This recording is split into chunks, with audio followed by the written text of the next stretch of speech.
Macam mana situasi, macam mana suara perempuan itu aurat? Macam hak sebut tadi ya. Kalau bercakap, walaupun dalam mazhab Syafi'i suara itu bukan aurat, tapi dia haramkan juga menyanyi dan melenggok-lenggokkan. Nampak?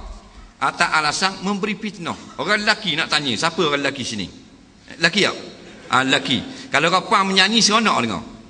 Seronok kan? Sebab kita lelaki, siapa kata tak seronok? Telinga dia rosak. Mesti seronok. Keseronokan tu yang melarakan kita. Fikiran kita hanyut. Hak tu Islam nak jaga. Syaduz zara'i. Nah? Jadi kalau berbual, bercakap, taklah haram. Kita tanya, orang tu cakap berjual beli. Jual beli bukan tahdha'na, melembutkan suara, melunakkan suara. Itu jual beli, tak salah. Dalam urusan kerja. Nak naik taksi, dia tanya driver taksi, kalau nak pergi mana, nak bukit nak pergi tak? Tu bukan menyanyi. Nampak? Yang tak boleh ni melunakkan suara. Sebab tu dalam satu kitab, kalau tak silap,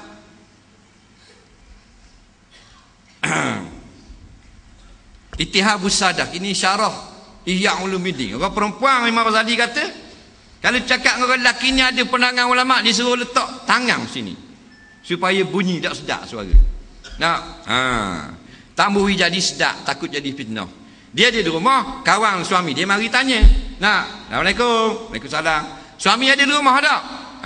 Dia letak tangan sini, ada di rumah. Supaya tak sedap suara dia.